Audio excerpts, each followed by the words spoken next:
Hello what's up, क्या हाल चाल। अभी आपने जो देहरादून में केस हुआ उसके बारे में तो सुना ही होगा, जहाँ पे 5 जिंदगियां थी, उनका क्या हश्र हुआ। 25 से नीचे के थे लोग बाय द वे वो, ठीक है।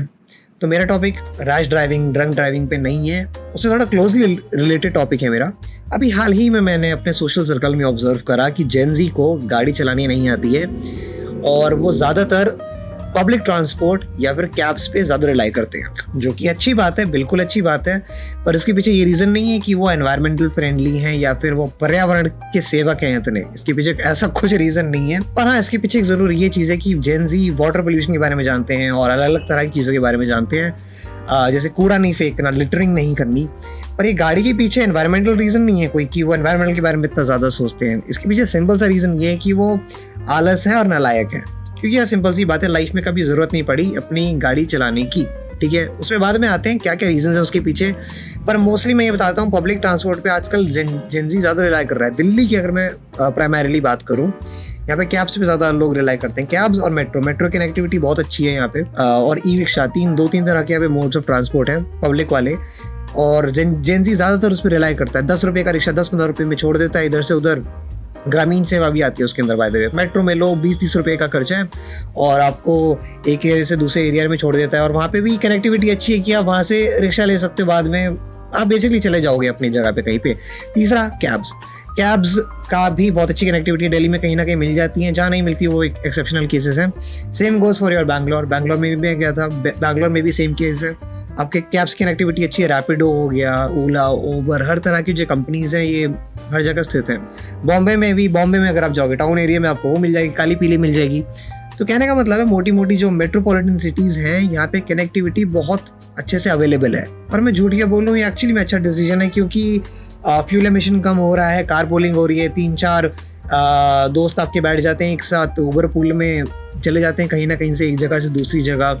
शेयरिंग रिक्शा चलते हैं, शेयरिंग रिक्शा में 3 से 4 लोग बैठे चले गए आसानी से कहीं भी। मेट्रो में आपको पता है, मेट्रो भी बड़ी फ्यूल एफिशिएंट इन सब मामलों में, गाड़ी के अपने खर्चे होते हैं, सब चीज़ें मानने वाली हैं। पर मेरा पॉइंट ये है कि लाइफ स्मूथ नहीं है मेरे दोस्त, लाइफ बहुत कियोटिक है, ठीक है। सबसे पहला पॉइंट यहाँ पे ये आते हैं मेडिकल इमरजेंसीज।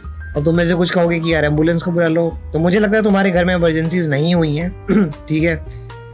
एम्बुलेंस टाइम लेती है आने में, ठीक है मेरे भाई। दूसरा, अगर आप गली में रहते हो तो क्या, एम्बुलेंस बड़ी गाड़ी होती है, पीछे करवाते रहो, आजा आते रहो, बस करवाते रहो पीछे, ये सब ठीक है। अपनी गाड़ी होती है, 2 मिनट में निकाला, 2 मिनट में बंदे को अपनी फैमिली में जो भी कोई बीमार है उतारो, उसको गाड़ी में ले जाओ और हॉस्पिटल ले जाओ, सीधा इमरजेंसी वार्ड में ले जाओ। क्योंकि ज़्यादातर लोग यार गलियों में रहते हैं। अब दिक्कत ये है, अगर आप कोठी वाले एरिया में रहते हो, कहीं भी रहते हो, चलो आप सोसाइटी में रहते हो, एम्बुलेंस तो आने में टाइम तो लगाएगी ना। अगर वहाँ पे कंजेशन, जो गलियों का अगर सीन नहीं है, तब कंजेशन का इशू नहीं है कि गाड़ी आएगी कि नहीं आएगी। बट अगर आपके पास अपना खुद का कन्वीनियंस होगा, 2 मिनट में ले जाओ यार, हॉस्पिटल में ले जाओ और इलाज करवाओ। अगला पॉइंट यार ये आता है कि ना, सारी चीज़ें मेट्रो के पास नहीं है, ठीक है। इतना भी अच्छा कनेक्टिविटी नहीं है मेट्रो का, क्योंकि इंडिया थोड़ी कॉम्प्लेक्स जगह है।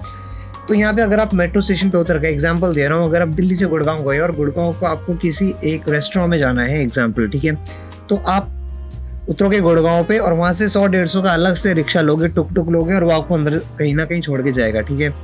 दिल्ली की छोड़ के हर जगह की बात बता रहा हूँ, ठीक है। दिल्ली की एक बार को बेस्ट कनेक्टिविटी है तुमको, अगर मैं कंपैरिजन करके बताऊँ तो तुम बॉम्बे में अगर तुम लोकल पे उतरे, एग्जाम्पल तुम अगर बांद्रा पे उतरे, तुम्हें बांद्रा से उतर कर फिर अलग से रिक्शा लेके जाना पड़ेगा कहीं ना कहीं, एग्जाम्पल काटर रोड पे जाना पड़ेगा तुम्हें रिक्शा लेके कहीं ना कहीं लेके, ठीक है।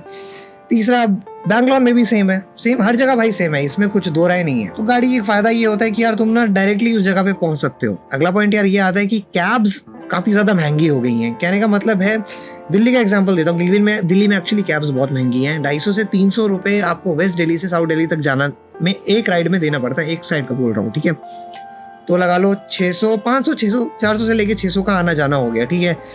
इतने में अगर आप CNG भराओगे, आपके वही सेम ट्रिप 4 बार कर सकते हो, up down same location, full tank की बात बता रहा हूँ। और दूसरी बात, CNG बहुत ज़्यादा एफिशिएंट है, बहुत ज़्यादा। CNG मुझे पेट्रोल से बहुत ज़्यादा बेटर लगता है। तो अगर आप दिल्ली में हो या फिर जहाँ पे CNG का ज़्यादा उपयोग होता है, तो भाई CNG लगवा लो, बेस्ट है, ठीक है। CNG का कहते हैं कि वो इंजन ख़राब कर देता है या इंजन की लाइफ खराब कर देता है, तो कंपनी फिटेड ले लो आप सीएनजी, ठीक है। वो काफी अलग डिटेल का टॉपिक है, उस पर बात बाद में करेंगे कभी। तो कहने का मतलब है आप फ्यूल एफिशिएंट जिंदगी जी सकते हो सीएनजी के थ्रू। अब जहाँ पे सीएनजी नहीं है वहाँ मेरी गलती नहीं है, पर जहाँ पे कर सकते हो सीएनजी तो यूज कर लो, बहुत ही अच्छा ऑप्शन है। क्योंकि आफ्टर अ पॉइंट कैब्स का खर्चा बहुत ज्यादा होने लगता है। आप लगाओ, अगर आपको एक जगह से दूसरी जगह जाना है, आपका अमूमन 500 से 600 जा सकता है मल्टीपल ट्रिप्स पे। मैं कह रहा हूँ एक दिन के, अगर तुम दिल्ली दर्शन पे हो, एग्जांपल दे रहा हूँ मैं, अगर आप दिल्ली दर्शन पे गाड़ी में करोगे फार मोर चीपर लगेगा, लिख के दे रहा हूँ, इस चीज़ के बारे में ध्यान रखना। एक तो यहाँ पे एक और चीज़ सोचने में ये आती है कि स्टेट टू स्टेट काफ़ी ज़्यादा डिपेंड करता है कि ट्रैफिक का हाल क्या है। जैसे मुझे बैंगलोर का पता है, बैंगलोर में बहुत ज़्यादा ट्रैफिक है, ठीक है। वहाँ पे आप खड़े रहते हो, स्ट्रेसिंग हो जाती है ड्राइविंग, ठीक है। यहाँ का अलग सोल्यूशन है, पर मैं बस अमूमन तौर पे बता रहा हूँ कि यार गाड़ी चलाना जनरली सीख लो, अच्छी चीज़ है, कोई बुरी बात नहीं है। बॉम्बे में ज़्यादा ट्रैफिक है, दिल्ली में थोड़ा चलता हुआ ट्रैफिक है, कहने का मतलब खड़ा ट्रैफिक नहीं है। गाड़ी खड़ी है ना, ये होता है इरिटेटिंग, गाड़ी हल्की हल्की चलती रहती है दिल्ली में, कहीं ना कहीं जैम होता है। तो अगर कोई एक्सट्रीम जैम है वो अलग बात है, बट मेरे को लगता है कम ही लगता है दिल्ली में। मैं खुद बाय द वे चलाता हूँ गाड़ी, तो ये एक बात है, डिपेंड करता है city to city, state to state. But मैं यही चीज़ बोलना चाह रहा हूँ कि सोचो इस बारे में कभी बाय द वे। अगला पॉइंट बहुत ही ज़्यादा इंपॉर्टेंट है और वो है नाइट ट्रैवल। अगर आप फैमिली के साथ हो, या फिर चलो कल को आपकी शादी हो जाती है, ठीक है, जंजी तो कभी ना कभी शादी करेगा ना, आप 12-1 बजे आ रहे हो, अपनी अच्छी खासी डिनर करके आ रहे हो, फैमिली के साथ आ रहे हो, या फिर अपनी वाइफ के साथ आ रहे हो, गर्लफ्रेंड के साथ भी आ रहे हो, यार किसी के साथ आ रहे हो, तो कैब्स और पब्लिक ट्रांसपोर्ट पर रिलाई करना बहुत ज़्यादा डिपेंडेबल टास्क हो जाता है। आप अपने आप को अधीन कर लेते हो उसके अंदर। कहने का मतलब है, अगर आप रेस्टोरेंट में गए हो, अब आपके अंदर ये रहेगा कि यार इतने टाइम से पहले निकलना पड़ेगा, इतने टाइम से पहले निकलना पड़ेगा। रात तो वैसे ही अनसेफ होती है दिल्ली में, तो आपको पता ही हाल क्या है, ठीक है। बाकी स्टेट्स का भी, बैंगलोर जैसे बंद हो जाता है बाद में, उसका रात का काफ़ी बंद हो जाता है। बॉम्बे एक बार को ठीक है रात को ट्रैवल करने में, पर मेरा मोटा ये है कि रात को आराम से आ सकते हो अगर आपके पास अपनी गाड़ी है तो। अरे डिनर के लिए गाड़ी ले जाओ, सुबह अपना पब्लिक ट्रांसपोर्ट में ट्रैवल कर लो ऑफिस में, रात होएगी जो डिनर के लिए ले जाना तब गाड़ी ले जाओ यार, अपना रात अपनी है भाई। गाड़ी अगर आती है चलानी, रात अपनी है, इसका कोई टेंशन नहीं होता। रात को 12 बजे आओ, 1 बजे आओ, यार मैं लाया हूँ ना अपने दोस्तों को, अपने पियक्कड़ दोस्तों को मैं लाया हूँ रात को। मैं नहीं पीता भाई, आई डोंट ड्रिंक, मैं लाया हूँ रात को उनको। कैसे लाया हूँ मेरे से पूछो। अगर उनकी लाइफ में गाड़ी नहीं होती, वो कैब में कहीं होते, पड़े रहते, पता नहीं कैसे छोड़ता कैब वाला, या फिर कहाँ होता, क्योंकि भाई जो पिया हुआ था उसको होश तो होता नहीं, कैसे ऊपर चढ़ा था बंदा, क्या होता। मैं था, मैंने उन्हें सेव कर लिया उस चीज़ में। पर कहने का मतलब यही है कि एक सेफ ऑप्शन है गाड़ी, आप ले जाओ, आपकी अपनी रात है यार। आपके साथ अगर कोई आपका पार्टनर भी है, कोई क्या कहते हैं शादीशुदा हो, अगर आप गर्लफ्रेंड है, सेफ फील करेगी यार वो भी। गाड़ी में ले जाओ, उसको छोड़ दो, ड्रॉप कर दो, आपके घर आना है, जहाँ पे भी आप रहते हो वहाँ लाना है, आराम से ले जाओ, रात अपनी है, कोई टेंशन नहीं है।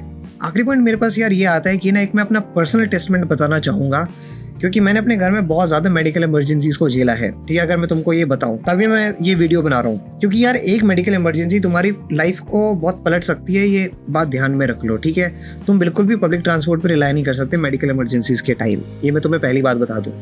रही बात इमरजेंसीज की, मेरे घर पे मेरे पापा को मैं ले गया हूँ बहुत बार, मेरी दादी को मेरे पापा काफ़ी बार ले गए, और इवन मेरे पापा मेरे को खुद ले गए हैं यार। तो अगर 16-17 की बात है, मेरे को बहुत बुरी तरह एक, अब लगा लो, मुझे हाइपोक्सिया हो गया था। गूगल कर लेना हाइपोक्सिया क्या होता है। हाइपोक्सिया माने मेरे अंदर कफ जम गया था, मेरे को सांस नहीं ली जा रही थी। अगर मेरे हल्की सी देर होती, आज तो जो तुम वीडियो देख रहे हो ना, ये वीडियो भी देख नहीं पाते। उस टाइम गाड़ी थी हमारे पास, फटाफट मैं गाड़ी में बैठा और हॉस्पिटल में एडमिट हुआ, सीधा ICU में। तुम्हें मैंने स्टार्टिंग में यही क्लियर करा था कि या तो तुमने इमरजेंसी झेली नहीं है, तभी तुम गाड़ी चलाना नहीं सीख पा रहे हो, ठीक है। इसलिए गाड़ी चलाना इंपॉर्टेंट है। दादी को, पापा को कितनी बार ले गया हूँ, अभी हाल फिलहाल में भी ले गया था मैं गाड़ी में ले गया उनको, फटाफट उनको भी सेम ही दिक्कत है बाय द वे, तो उनको मैं ले गया, फटाफट हॉस्पिटल ले गए, वहाँ पे उन्होंने दवाई दी, मैं गाड़ी में लाया और घर उनको, मैं क्या कहते हैं, केमिस्ट पे ले गया, दवाई लिया, काम खत्म भाई, सिंपल। कल को तुम्हारी शादी हो जाए यार, मैं तो कहता हूँ कि तुम बंगला गाड़ी वाले लोग बन जाओ, कि जहाँ पे ड्राइवर नीचे खड़ा हो और तुमको ले जाए, ठीक है। पर अगर ऐसी सिचुएशन हो कि जहाँ पे योर वाइफ इज प्रेग्नेंट, जहाँ पे आपकी बीवी प्रेग्नेंट हो और आपको इमरजेंसी आ जाए, आप कैसे ले जाओगे ये बताओ। तो यार लाइफ ना इतनी स्मूथ नहीं है, इसलिए मैंने तुमको एग्जांपल दी है, और इसलिए गाड़ी चलाना सीख लो कहीं ना कहीं।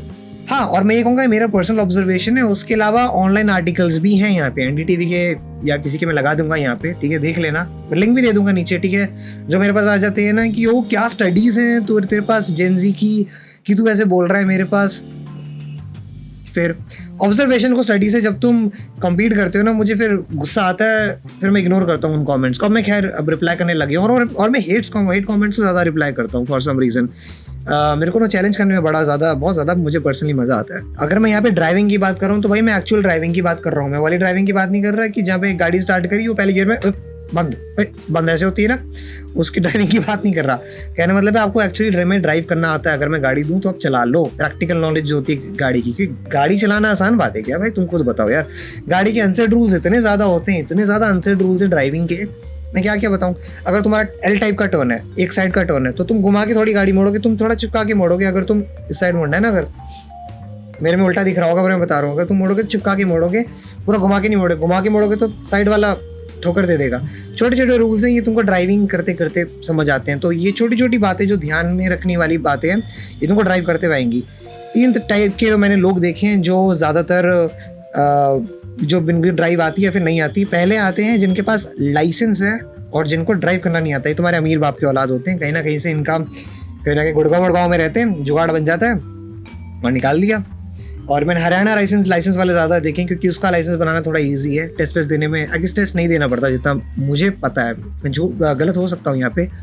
अगला आता है जैसे दिल्ली वाला बहुत डिफिकल्ट है। दिल्ली वाले में तुमको टेस्ट देना ही कहीं ना कहीं देना पड़ेगा। पर यहाँ खैर ये लोग होते हैं कि जो लाइसेंस बना लेते हैं पर उनको ड्राइव करनी आती।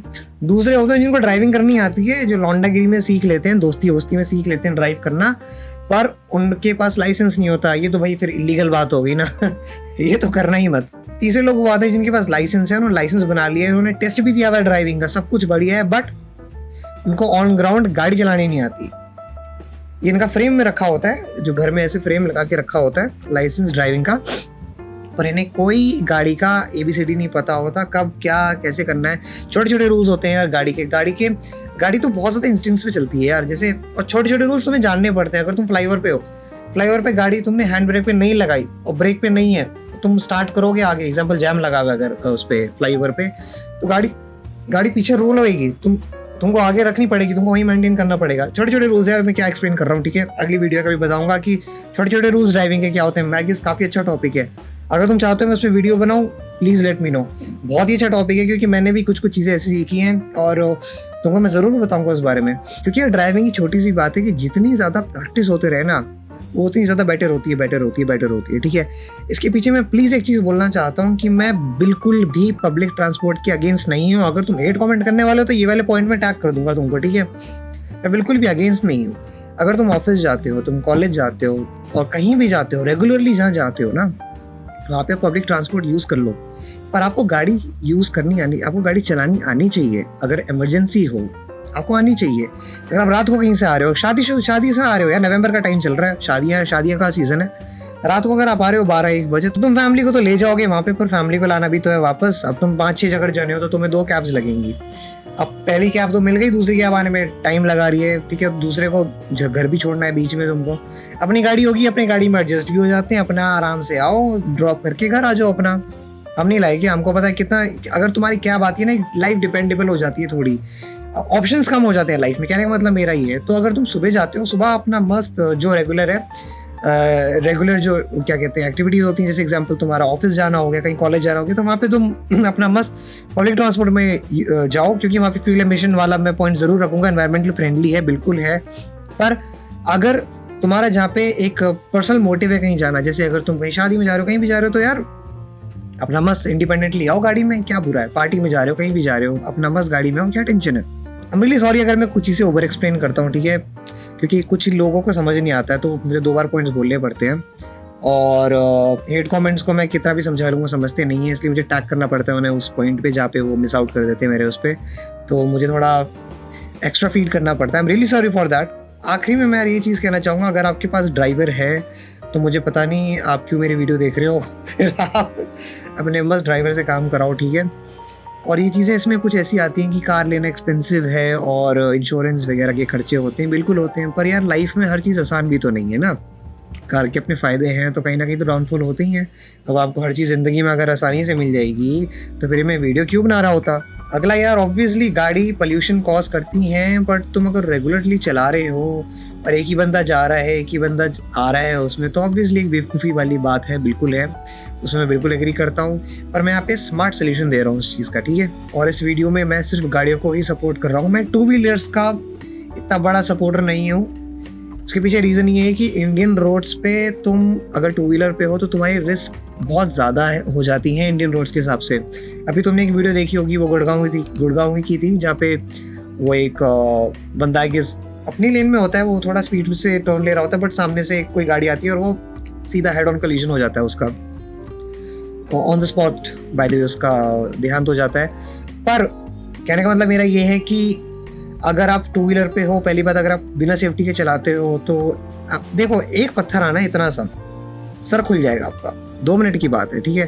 तो इसलिए मैं तो टू व्हीलर का बहुत बड़ा फ़ैन नहीं हूँ। अगर आप कमेंट सेक्शन में बोलोगे कि भाई मैं टू व्हीलर वाला हूँ तो ठीक है, अपने रिस्क पे चला लो। टू व्हीलर के भी अपने एडवांटेज होते हैं, बिल्कुल कॉम्पैक्ट होता है, 2 मिनट का काम होता है, हो जाता है, पॉसिबल है। बट लंबे रूट्स के लिए मैं कभी टू व्हीलर रेकमेंड नहीं करता, स्पेशली हाईवेज वगैरह के लिए, क्योंकि देखो ऐसी बात है, पता है क्या इंडियन रोड की दिक्कत क्या है, आपकी गलती हो या ना हो, दूसरों की गलती ज़रूर होती है कहीं ना कहीं, ठीक है। तो आपको अपनी ड्राइविंग तो सही करनी है, दूसरा वाला क्या पता बेवकूफ़ चला रहा हो, आपको नहीं पता, आप सिंपल स्कूटी चला रहे हो नॉर्मली, पीछे से आके क्या कहते हैं टक्कर मार के चला गया और आप घिसड़ के चले गए आगे, किसी गलती है यहाँ पे, फिर तो किस्मत की बात है ना भाई साहब, सीधी बात है। एक पॉइंट यार ये भी आता है कि ड्राइविंग करना बहुत ज़्यादा स्ट्रेस का काम हो जाता है और जाम में लग के वैसे ही दिमाग खराब हो जाता है। इसलिए मैंने कहा कि तभी मैंने पब्लिक ट्रांसपोर्ट बोला कि आप पब्लिक ट्रांसपोर्ट पे जाओ अगर आप ऑफिस वगैरह में हो। पर अगर आपको कहीं स्पेशल ओकेजन्स पे जाना है, मैं ज़रूर हमेशा गाड़ी बोलूँगा। अपने आओ, रात अपनी है, एज आई मेंशन, अपना आओ आराम से, कोई प्रॉब्लम नहीं है। रात के 3-4 बजे आओ यार, क्या दिक्कत है। पर यार दिक्कत एक साला ये भी है कि अगर आप 3-4 बजे आ रहे हो तो दूसरे ड्राइवर्स का भी आप जिम्मा उठा रहे हो एक तरह से, क्योंकि रात को रैश ड्राइविंग बहुत होती है। और दिल्ली में ये होता है, मुझे पता नहीं कि अब तो ऑल ओवर इंडिया में होता हो ये, पर रात को ट्रक निकलने लगते हैं काफ़ी ज़्यादा। एक्चुअली मुझे लगता है हर पार्ट ऑफ इंडिया में ये होता होगा, रात को ट्रक निकलने लगते हैं और ट्रक बड़े रिस्की चलाते हैं, अगर वो खाली ट्रेलर हो स्पेशली तो फिर तो आपकी किस्मत की बात है भाई। बट सेफ्टी अपनी जगह है। और यार ये चीज़ें सिंपल बोल नहीं रहा, ये मैं बता भी रहा हूँ कि मैं स्पेशल ओकेजन्स पे गाड़ियाँ हमने मैं अपने दोस्त को, अगर कहीं घूमने निकलना है, एग्जाम्पल कहीं रेस्टोरेंट में कहीं जाना है, हॉस्टल्स जाना है, हम अपना गाड़ी में आते हैं बस, और अपना गाड़ी में आते हैं। रात को जितना लेट हो जाए कोई टेंशन नहीं होती, ना घर वालों को टेंशन होती, ना खुद के सर पे इतनी सरदर्दी होती, तो अपना आराम से आते हैं। और रही बात ऑफिस की, मैं हमेशा पब्लिक ट्रांसपोर्ट लेता हूँ उसमें, और पब्लिक ट्रांसपोर्ट से आता हूँ जाता हूँ, बहुत कन्वीनियंट है, थकान नहीं होती। क्योंकि दिक्कत क्या होती है ना, नॉर्मल वीक डेज में बहुत ज़्यादा जाम लगा होता है रोड पे, तो अगर ये सेंस सब में आ जाए कि आप पब्लिक ट्रांसपोर्ट से ट्रैवल करो तो थोड़ी सी ईजी हो जाएगी लाइफ सभी की। Start up for the video, start driving, learn how to drive, practically road पे आना सीखो और ज़िंदगी थोड़ी आसान हो जाएगी, मेरी बात मानो। इमरजेंसीज तो यार 2 मिनट में लाइफ बदल देंगी, इसलिए बात बता रहा हूँ। इमरजेंसीज के लिए एटलीस्ट गाड़ी चलाना सीख लो, थोड़ा हेल्पफुल हो जाएगा। And I am gonna see you in the next one, see you around.